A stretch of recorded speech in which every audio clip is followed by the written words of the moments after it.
दोस्तों आज के इस वीडियो में लाए हैं विज्ञान कक्षा 10 अर्धवार्षिक परीक्षा का पेपर यूपी बोर्ड के लिए। यूपी बोर्ड के सभी छात्र छात्राओं के लिए दोस्तों हाफ ईयरली एग्जाम में तो काम करेगा, साथ ही साथ बोर्ड एग्जाम और प्री बोर्ड एग्जाम के लिए भी दोस्तों इम्पॉर्टेंट है ये पेपर। शुरुआत से लेकर अंत तक वीडियो ज़रूर देखना और दोस्तों टेलीग्राम चैनल ज्वाइन कर लो, वहाँ पर सभी पेपर्स के पीडीएफ आपको मिलते रहेंगे। इस पेपर का पीडीएफ भी आपको वहाँ पर मिल जाएगा, बाकी पेपर के भी पीडीएफ वहाँ पर लगातार उपलब्ध कराए जाते हैं। तो दोस्तों यहाँ पर यूपी बोर्ड के सभी स्टूडेंट्स के लिए हाफ ईयरली पेपर है ये विज्ञान का 2022-2023 सेशन, बिल्कुल लेटेस्ट पेपर है। हम जानते हैं दोस्तों कि 70 नंबर का पेपर होता है और 30 नंबर का प्रोजेक्ट कार्य होता है। यही सिस्टम हाफ ईयरली में भी रहता है, प्री बोर्ड में भी ये रहता है और बोर्ड में भी यही रहेगा। तो 70 नंबर का पेपर है, 3 घंटे 15 मिनट आपको मिलते हैं। चलो देख लेते हैं, सभी कुछ सॉल्व है। यहाँ पर सामान्य निर्देश पढ़ लेते हैं अच्छे से। तो यहाँ पर निर्देश दिए गए हैं कि प्रारंभ में जो 15 मिनट हैं वो प्रश्न पत्र पढ़ने के लिए निर्धारित किए गए हैं। दूसरा है कि यह प्रश्न पत्र 2 खंडों आ एवं बा में विभाजित है। खंड आ में 20 नंबर के 20 अंक के बहुविकल्पीय प्रश्न है। बहुविकल्पीय प्रश्न मतलब एक प्रश्न दिया होगा, उसके 4 विकल्प दिए होंगे, एक विकल्प सही होगा, एक विकल्प आपको सेलेक्ट करके लिखना होता है। और खंड बा में 50 अंकों का है, इसमें लिखने वाले वर्णात्मक प्रश्न होंगे जिनका आंसर आपको अपनी नोटबुक, अपनी आंसर बुकलेट, अपनी उत्तर पुस्तिका में लिखना होगा। प्रश्नों के सामने उनके अंक लिखे हुए हैं, मतलब जो प्रश्न 1 नंबर का है उसके सामने 1 लिखा होगा, जो प्रश्न 4 नंबर का है उसके सामने 4 लिखा होगा। तो जल्दी से प्रश्न स्टार्ट कर लेते हैं। खंड आ है, बहुविकल्पीय प्रश्न यहाँ पर देखने को मिलेंगे क्योंकि विज्ञान का पेपर है। हम जानते हैं विज्ञान का पेपर किस तरह से होता है। इसमें 3 सेक्शन होते हैं, फिजिक्स, केमिस्ट्री और बायोलॉजी। भौतिक विज्ञान, रसायन विज्ञान और जीव विज्ञान। भौतिक विज्ञान या फिजिक्स दोस्तों 25 नंबर में आती है, केमिस्ट्री रसायन विज्ञान 20 नंबर में आती है और जीव विज्ञान यानी कि बायोलॉजी वो भी 25 नंबर में आती है। तो सबसे पहला प्रश्न उठाते हैं हम यहाँ पर फिजिक्स के बहुविकल्पीय प्रश्न सबसे पहले आएंगे। समतल दर्पण की फोकस दूरी क्या होती है? तो ऑप्शन ए इसका सही है, अनंत होती है। समतल दर्पण की फोकस दूरी अनंत होती है, ऑप्शन ए सही है, ऑप्शन ए करेक्ट होगा। दूसरा है मानव नेत्र में लेंस कैसा होता है? तो मानव नेत्र का जो लेंस होता है वो उत्तल लेंस होता है, ऑप्शन बी वाला ये सही है। मैंने हाईलाइट कर रखा है पहले से, लेकिन फिर भी मैं यहाँ पर आपको बता रहा हूँ, ऑप्शन बी करेक्ट है। अगला प्रश्न है फोकस दूरी तथा वक्रता त्रिज्या में क्या संबंध होता है? तो दोस्तों हम जानते हैं कि फोकस दूरी जो होती है वो वक्रता त्रिज्या की आधी होती है, यानी कि जो सूत्र बनेगा वो ये वाला बन जाएगा, ऑप्शन सी वाला, F बराबर R/2 या R/2। ठीक है, फोकस दूरी वक्रता त्रिज्या की आधी होती है। फोकस दूरी वक्रता त्रिज्या की आधी होती है, ऑप्शन सी सही होगा ये वाला। अगला प्रश्न है अनंत पर रखी वस्तु का उत्तल लेंस द्वारा प्रतिबिंब कहाँ बनता है? तो ये बनता है फोकस बिंदु पर बनता है। ठीक है, फोकस बिंदु पर बनता है, ऑप्शन डी करेक्ट होगा। एक बार इस प्रश्न का उत्तर ज़रूर चेक कर लेना, मैं 100% श्योर नहीं हूँ, लेकिन इसका ऑप्शन डी ही सही होना चाहिए। ठीक है, फोकस बिंदु पर, इसको एक बार सही कर लेना, देख लेना। मतलब अगर आपको सही आंसर पता तो उसे कमेंट बॉक्स में ज़रूर बताना, लेकिन मैं 99% श्योर हूँ कि इसका उत्तर यही है, डी वाला, फोकस बिंदु पर। चलो आगे बढ़ते हैं और देखते हैं कि कौन कौन से प्रश्न हैं। तो अगला प्रश्न है स्पष्ट दृष्टि की न्यूनतम दूरी पूछ दी गई। हम जानते हैं 25 सेंटीमीटर होती है, तो ऑप्शन सी सही है। एक उत्तल लेंस की वक्रता त्रिज्या 40 सेंटीमीटर है, तो उसकी फोकस दूरी कितनी होगी? हम जानते हैं कि फोकस दूरी वक्रता त्रिज्या की आधी होती है और उत्तल लेंस की फोकस दूरी प्लस में होती है, अवतल लेंस की फोकस दूरी माइनस में होती है। तो इस चीज़ को ध्यान में रखते हुए यहाँ पर फोकस दूरी हो जाएगी वक्रता त्रिज्या की आधी, वक्रता त्रिज्या की ये हो जाएगी आधी।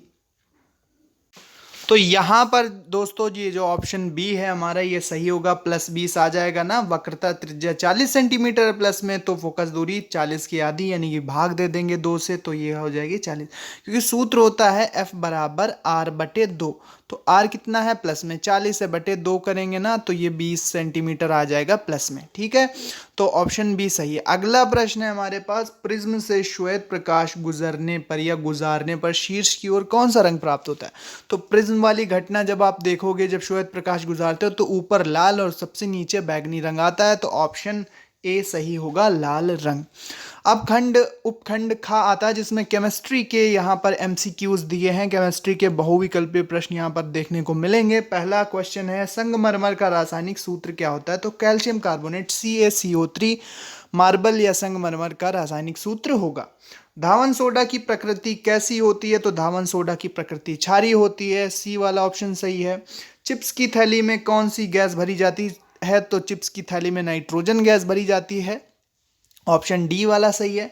शुद्ध जल का पीएच मान कितना होता है? शुद्ध जल का पीएच मान जानते हैं 7 होता है। अम्लीय द्रवों का या अम्लीय पेय पदार्थों का जो पीएच मान होता है 7 से कम, क्षारीय का 7 से ज़्यादा। तो शुद्ध जल का पीएच मान 7 होगा, ठीक है। इसके बाद जर्मन सिल्वर में क्या नहीं होता? तो जर्मन सिल्वर में सिल्वर ही नहीं होता, यानी कि एजी अनुपस्थित होता है। ये एक मिश्र धातु होती है जिसमें बाकी धातुएं तो होती हैं, लेकिन इसका केवल नाम होता है जर्मन सिल्वर, जबकि इसमें सिल्वर होता ही नहीं है। तो यहाँ पर ऑप्शन बी सही होगा। लेड नाइट्रेट का सूत्र क्या होगा? तो लेड नाइट्रेट का PbNO3 का होल ट्वाइस होगा, क्योंकि Pb पर 2 पॉजिटिव है और नाइट्रेट पर 1 निगेटिव होता है। सूत्र बनाने वाला वीडियो मैंने बताया है डिटेल में काफ़ी, वो वीडियो देख लेना, सूत्र बनाना आ जाएगा आपको। 2-3 वीडियो सूत्र बनाने के ऊपर चैनल पर पहले से हैं, प्लेलिस्ट चेक कर लेना।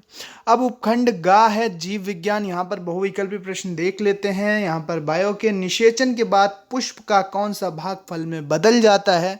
तो अंडाशय जो होता है वो फल में बदल जाता है। पराग नलिका में नर युग्मकों की संख्या कितनी होती है? तो पराग नलिका में नर युग्मकों की संख्या 2 होती है। मानव में भ्रूण को पोषण किससे मिलता है? तो मानव में भ्रूण को पोषण देने वाली संरचना प्लेसेंटा होती है। जो भ्रूण और उसकी माता के बीच एक कनेक्शन होता है जिससे उस भ्रूण को पोषण मिलता है, उसे प्लेसेंटा कहते हैं। तो ऑप्शन डी यानी विकल्प डी वाला ये सही है। मानव में भ्रूण को पोषण प्लेसेंटा से मिलता है। रक्त का शुद्धिकरण कहाँ होता है? तो रक्त का शुद्धिकरण ऑक्सीजन मिलती है फेफड़ों में, तो ऑप्शन सी सही है, क्योंकि फेफड़ों में ही तो ऑक्सीजनेशन होता है ब्लड का। तो ये वाला ऑप्शन सही होगा, फेफड़ों में। सारे आंसर पहले से हाईलाइट हैं, लेकिन फिर भी मैंने यहाँ पर आपको बता दिया है। टेलीग्राम जरूर ज्वाइन कर लेना, वहाँ पर इसका पूरा PDF आपको मिल जाएगा। फिर से दोस्तों बहुत ही आसान प्रश्न पूछा गया है कि मानव हृदय में कोष्ठों की संख्या कितनी होती है? तो मानव हृदय में कोष्ठों की संख्या 4 होती है। मनुष्य में प्रमुख उत्सर्जी अंग कौन सा है? तो मनुष्य में प्रमुख उत्सर्जी अंग वृक्क होते हैं। मूत्र का निर्माण कहाँ होता है? तो मूत्र का निर्माण भी वृक्क में दोस्तों होता है। तो अब हमारे सारे बहुविकल्पीय प्रश्न समाप्त हो गए हैं, ठीक है। बहुविकल्पीय 20 हो गए। अब खंड खा है, उपखंड का आएगा, खा आएगा, जिसमें भौतिक विज्ञान के पहले लघु उत्तरीय और दीर्घ उत्तरीय प्रश्न आएंगे। तो लघु उत्तरीय प्रश्न फिजिक्स के 4 नंबर का प्रश्न, स्नेल का नियम याद कर लेना, बहुत ही इंपॉर्टेंट होता है स्नेल का नियम। दूसरा प्रश्न है 30 सेंटीमीटर फोकस दूरी वाले अवतल लेंस से 40 सेंटीमीटर दूर वस्तु रखी है, इसकी फोकस दूरी ज्ञात करो। ठीक है, बहुत अच्छा प्रश्न है, आराम से न्यूमेरिकल लग जाएगा। नेत्र की समंजन क्षमता को समझाइए। तो समंजन क्षमता बहुत आसान टॉपिक है और आता है हर साल, इसको तैयार करके जाना। दीर्घ उत्तरीय प्रश्न जो कि 6 नंबर में आएगा, इसमें पहला प्रश्न है, दीर्घ उत्तरीय में पहला प्रश्न है, किसी निकट दृष्टि दोष से पीड़ित व्यक्ति को दूर बिंदु नेत्र के सामने 80 सेंटीमीटर दूरी पर स्थित है। ठीक है, फिर से पढ़ते हैं, किसी निकट दृष्टि दोष से पीड़ित व्यक्ति का दूर बिंदु नेत्र के सामने 80 सेंटीमीटर दूरी पर स्थित है। इस दोष को संशोधित यानी सही करने के लिए आवश्यक लेंस की फोकस दूरी कितनी होगी, यानी कि कौन सा लेंस लगेगा और कितनी फोकस दूरी का लेंस लगाना पड़ेगा। अगर क्वेश्चन भैया समझ में नहीं आ रहा है तो अथवा में आपको विकल्प दे दिया गया है कि वर्ड विक्षेपण क्या है, थ्योरी का क्वेश्चन मिल जाएगा। वर्ड विक्षेपण वही प्रिज्म वाला, श्वेत प्रकाश जाएगा, 7 रंगों में विभक्त जाएगा, विपग्योर विभक्त हो जाएगा। ठीक है, सबसे ऊपर लाल होगा, सबसे नीचे बैगनी होगा और बाकी कलर होंगे। तो वही घटना होती है वर्ड विक्षेपण, श्वेत प्रकाश का 7 रंगों में विभक्त हो जाना। ठीक है, ये एक प्रकाशीय घटना है जिसको वर्ड विक्षेपण कहते हैं। प्रिज्म से गुजारने पर यह घटना होती है। सूर्य के प्रकाश में स्पेक्ट्रम में विभिन्न वर्ड क्यों प्राप्त होते हैं? वर्ड का मतलब रंग। तो सूर्य के प्रकाश का जो स्पेक्ट्रम लेते हैं हम प्रिज्म से, उसमें अलग अलग रंग क्यों प्राप्त होते हैं, ये आपको समझाना है थ्योरी में। तो 2-2.5 पेज का ये आंसर अच्छे से लिख दो, 6 नंबर मिल जाएंगे। चित्र वित्र बना देना ढंग से। अब उपखंड खा आता है रसायन विज्ञान, केमिस्ट्री। इसमें सबसे पहला प्रश्न यहाँ पर पूछा गया है कि विस्थापन अभिक्रिया को समझाइए, तो विस्थापन अभिक्रिया समझा दो, 4 नंबर ले जाओ। या फिर संतुलित करो, रासायनिक समीकरण संतुलित करना। भाई संतुलित करने में क्या है, यहाँ पर H2 है, यहाँ पर Cl2 है, तो यहाँ पे 2HCl बनेगा ना, यहाँ पे 2 लगाना है बस। अब यहाँ पे N2 है, यहाँ पे H2 है, यहाँ पे NH3 है, तो हम जानते हैं कि यहाँ पे क्या करो, N2 और 3H2 यहाँ पे करो, ठीक है। N2 प्लस 3H2, तो यहाँ पर बन जाएगा 2NH3। क्या होती है रिएक्शन, N2 प्लस 3H2, यानी यहाँ पर 3 आप लगा देना, H2 के आगे यहाँ पर 3 लग जाएगा, और यहाँ पर क्या बन जाएगा, 2NH3 यहाँ पर बन जाएगा। 2 मॉलिक्यूल अमोनिया गैस के प्राप्त होते हैं। 1 अणु नाइट्रोजन और 3 अणु हाइड्रोजन गैस के जब आपस में रिएक्ट करते हैं तो 2 अणु अमोनिया के बन जाते हैं। 2NH3 यहाँ पर बन जाएगा, यहाँ पर 3NH2, यहाँ पर 2NH3, ठीक है। ये एक रिवर्सिबल रिएक्शन है NH3 से, फिर ये दोनों गैसें नाइट्रोजन और हाइड्रोजन बन जाएंगी, और नाइट्रोजन हाइड्रोजन को जब रिएक्ट कराएंगे 1:3 में, 1:3 में, तो फिर से 2NH3 बन जाएगा, अमोनिया गैस के 2 अणु।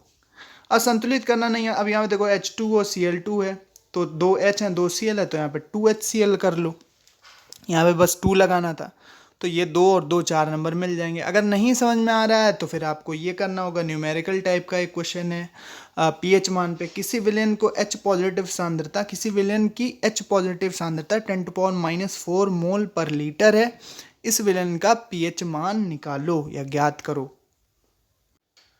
तो कोई भी एक प्रश्न कर सकते हैं, या तो संतुलित करने वाला या फिर ये पीएच मान वाला। आगे बढ़ते हैं और देखते हैं कि कौन सा प्रश्न है दोस्तों। तो लास्ट पेज पे चलते हैं। तो लास्ट पेज ये है, दीर्घ उत्तरीय प्रश्न पूछे गए हैं रसायन विज्ञान के। टिप्पणी करना है ऑक्सीकरण पे, ऊष्माक्षेपी अभिक्रिया पे, ऐसी अभिक्रिया जिसमें ऊष्मा का निष्कासन होता है या ऊष्मा निकलती है, ऊष्माक्षेपी अभिक्रिया कहलाती है। एक उदाहरण लिख देना। अम्ल जो H पॉजिटिव आयन देते हैं जल में, उन्हें अम्ल कहते हैं, जैसे HCl, जैसे H2SO4, जैसे HNO3, ये एग्जाम्पल हो जाएंगे। ऑक्सीकरण, ऑक्सीजन से अभिक्रिया जब किसी भी पदार्थ की, किसी भी कंपाउंड की कराते हैं तो वो अभिक्रिया ऑक्सीडेशन कहलाती है। क्या ऐसे भी कह सकते हैं कि जब ऑक्सीकरण संख्या में वृद्धि होती है, यानी कि जब कोई पदार्थ इलेक्ट्रॉन और अधिक त्यागता है तो वहाँ पर भी उसका ऑक्सीकरण होता है।